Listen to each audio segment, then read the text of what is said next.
Hello and welcome to Jamhammer.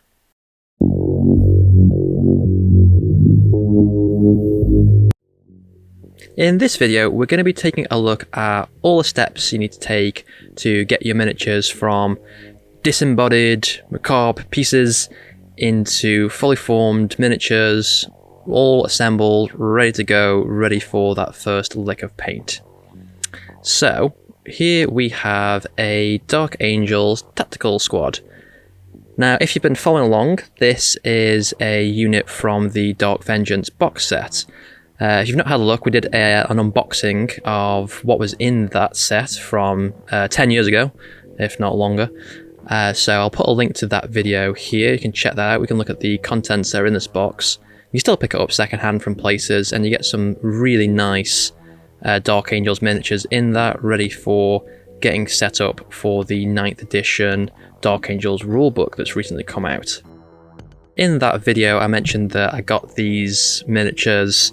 They just fit together without the need for glue, but unfortunately it looks like the person that owned them before has just clipped them off the sprues and popped them together. So we can see here there's a lot of flash lines. You can see where they've been attached to the sprues. They usually go in a line around. So what we're going to do is, using a craft knife, we're just going to remove those. Now this is a craft knife that I picked up off Amazon. It's a really nice knife. I'll put a link to it in the description below. It was very affordable and it came with a set of 5 replacement blades.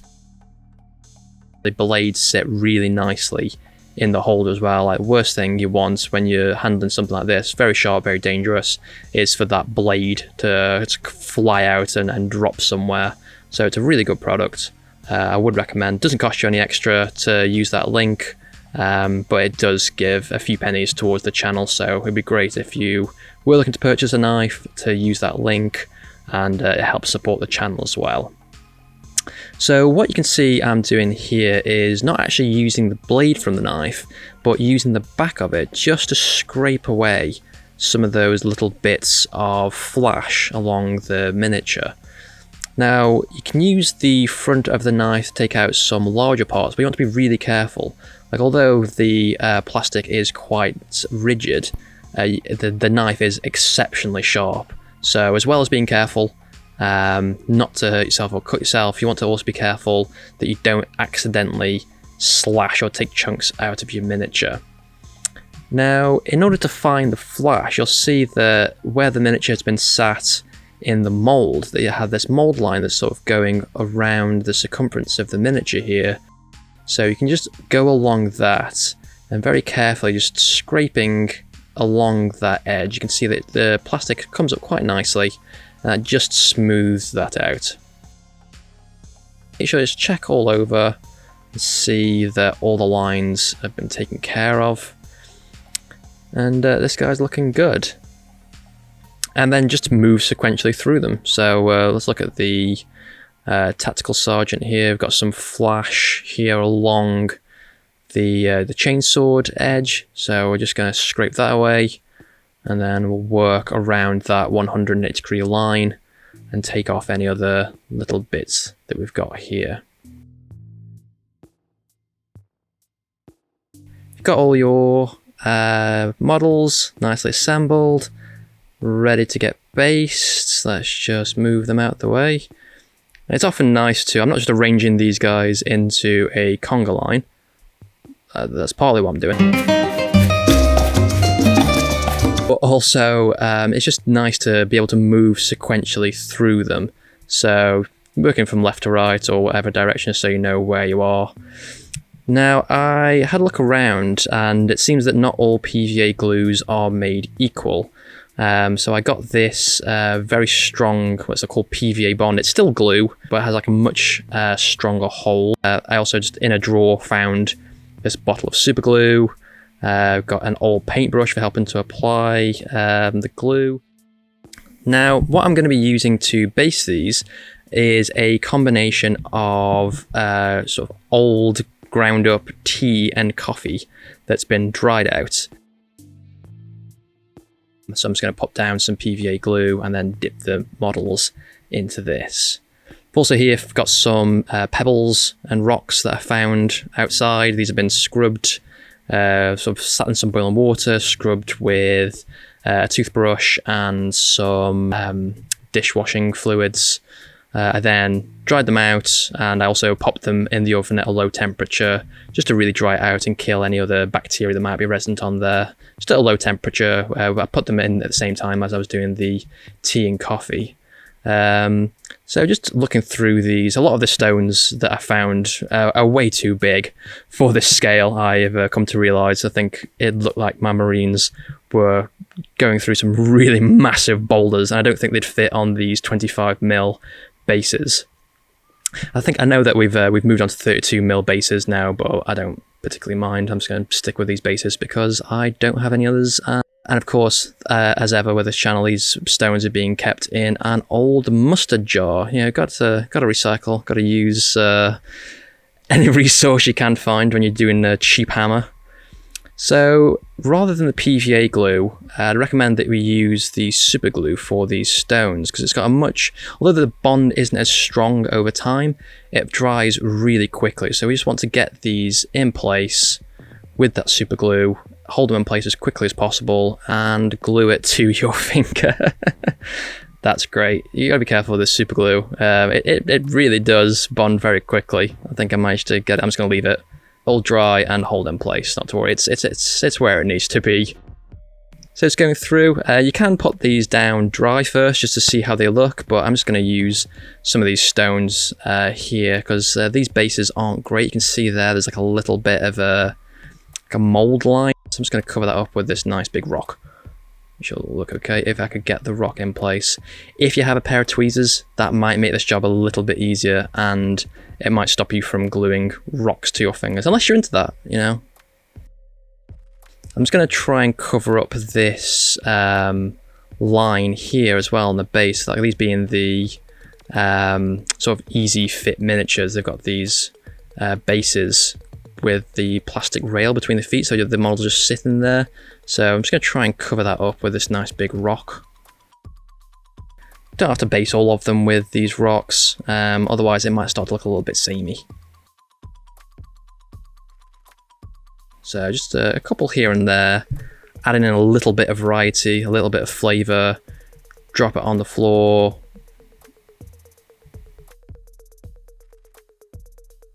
It's also useful to use these as ballast as well. So this guy's really forward heavy with that massive plasma cannon. Not as bad as the old pewter Devastator Marines. They were notorious for falling over. I think that them falling over did more damage than like the forces of chaos are ever going to do to this guy. But even so, he's a little bit unstable. I'm just going to put quite a nice big boulder on there. So that it acts as like a nice little counterbalance to that plasma cannon and might actually give him a little bit of stability. And here's how we're looking so far.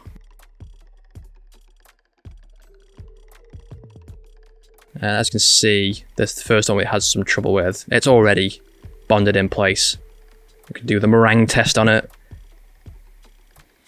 Now, to apply the PVA, I'm going to use this old brush. I've got an old brush lying around, makes it a little bit easier to spread that PVA glue around. I've also got this nasty old stick as well, just in case.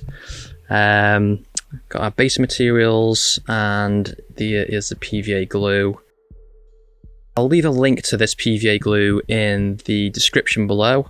You can see it's incredibly thick, so much so that I can't actually get it out of the bottle without some real struggle.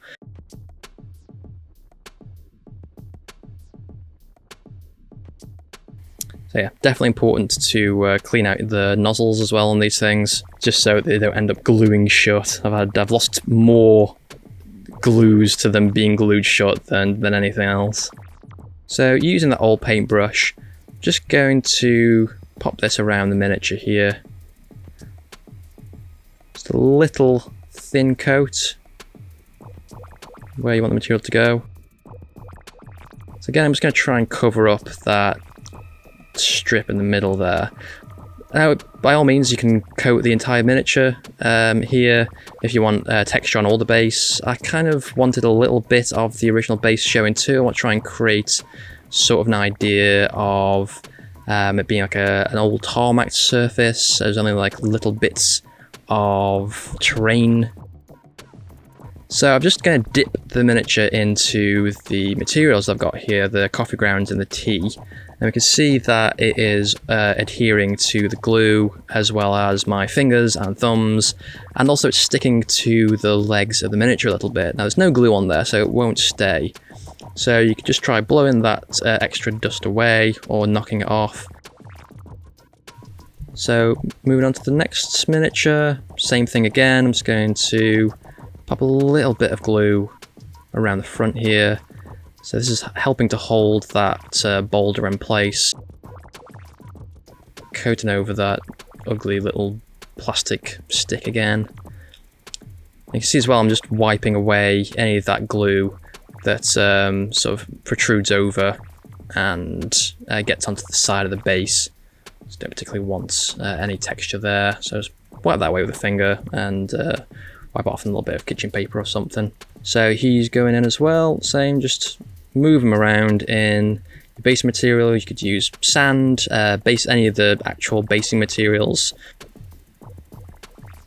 Now, a bit of glue got away from me here on this guy's leg. So before I went ahead and popped him into the base, the basing materials, which would have meant it would adhere to it. I've just got a second brush here. It's a couple of strokes with a wet brush, drying it off on a kitchen piece of kitchen paper off to the side, and then that should be all set and ready to go now. So hopefully when we submerge this guy in the base materials, none of that is going to stick to his leg. It'll just be on the base where we want it. I feel like this guy has deserved a nice full base of materials. So we've got quite a few here that haven't got a full surface covering, so this guy can. He's earned it from taking some debris to the leg. He wanted to be an adventurer. He took some debris to the leg. I think that reference might be about as old as these miniatures. You could possibly leave some of the material on the around the feet if you want. It'd make a much more convincing sort of idea that the Space Marine's been trudging through whatever terrain it is, and it's all over his armor and things like that. But I wanted it to be a little bit cleaner, so just wipe that away. But anything that you feel like doing, they're your miniatures, you go for it. So I'm just going to knock off the excess here, and then we're just going to leave these guys aside. It's a little bit excess there, so let's move that away. Use your hand, you can use a brush. You see that even though we've wicked away some of that PVA, that it's still stuck a little bit here. So getting the brush again, this time nice and dry. So I've just dried that brush off thoroughly, and then we're just going to dust the excess material away. It should just come off quite easily, since I don't think there's any glue there. Just a little bit of force applied and just dust it away. And dust off on your hand or whatever. It should be fine.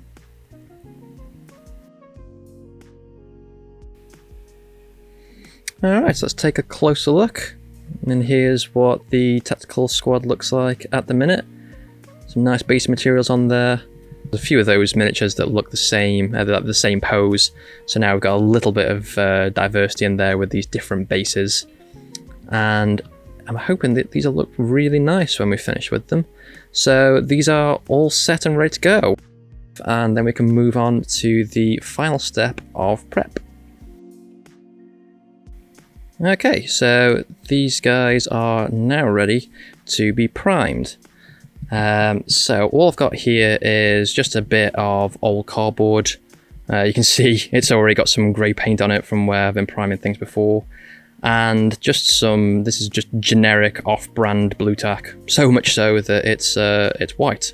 So just gonna get some of this stuff, anything that's just a little bit adhesive like this, just working that into little pieces to affix these miniatures to that cardboard.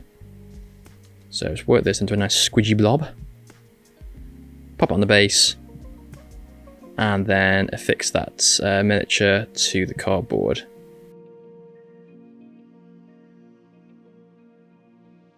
but I would recommend priming your miniatures because it helps to create a nice sort of like toothy surface to work on. So it creates like a nice grain for the paint to adhere to, as well as providing a nice protective layer to your miniatures as well. Stop your paint from scraping up. It helps protect the miniatures. If you're fortunate enough to have a spray gun, you can also use that. And as you can see, these guys, even though it's horrible generic white tack, have held on okay. I was so sure that one of them was going to fall then anyway, but these guys are affixed and ready to go. So let's move outside, and in my garage I happened to find this grey primer. Any primer that says that it's suitable for use on plastics will be fine. So it doesn't have to be one of the bespoke brand name things. As long as it says that it's suitable for plastics, it should be fine. Just make sure to give that can a thorough shake and move to somewhere where it's well ventilated. Luckily we had nice weather for a very strange reason, since this was in the north of England. It was surprisingly sunny, so I took these outside and gave them a spray. So as you can see, don't want to be too close to the miniatures, otherwise the paint will pool. Just want to make a nice even stroke across all the miniatures, get them from different angles, try and get a nice even coat. And this is why I did the test earlier to see if they actually would hold on. You want to try and get some of those angles underneath the miniatures too, get everything in a nice thin coat of the primer. And then I didn't manage to get a lot of prime on the bases. By this point the PVA glue had hardened, so the basing materials were sat quite nicely, but I just wanted to get an extra little bit of prime on there just to make sure that everything was affixed nicely. You can see here that we got a nice even coat of this grey primer. If you're not sure what colour you're going to paint your miniatures or what colour the base should be, grey's a really good sort of neutral colour. White or black would be useful if you're painting miniatures that are predominantly going to be that colour, or they're going to have that as a shadow or an undertone. By all means go for it, but if you're not too sure, just go with grey. It's really nice medium colour, nice middle ground. We'll bring them inside now and actually do a few close-ups. So here's one of the miniatures that are left inside that didn't get base coated, and here's that exact same miniature with the prime on there. So even though it's a grey prime and these are grey miniatures, you can see that not only has the colour changed slightly with a different hue, but you can see that sort of shine has gone off the miniatures, and when you prime them yourself, you'll feel this the texture change slightly, and that's going to make it much easier for when you come to paint them, for the paint to adhere to the miniatures. It's definitely one of the reasons why you want to prime your figures. So yeah, I took the other 5 guys out and primed those up as well in a similar fashion. So just going to leave these overnight now. You can leave them for a few hours just to make sure that that paint has cured and that these guys are ready for your paint to be applied for the actual painting stage. I'm going to leave them overnight just because I'm still waiting for my paints to arrive. It's all very much a work in progress at the minute on this channel, if you hadn't noticed. So that's it. That's all the steps you need to take for your miniatures to be ready. Unfortunately, my plastic glue hadn't arrived. That is also a very important step to glue your miniatures. I hope that you enjoyed this video. If you did, please consider giving us a like and subscribing to the channel. We'll have some more videos coming out very soon, and until then, thanks very much for watching.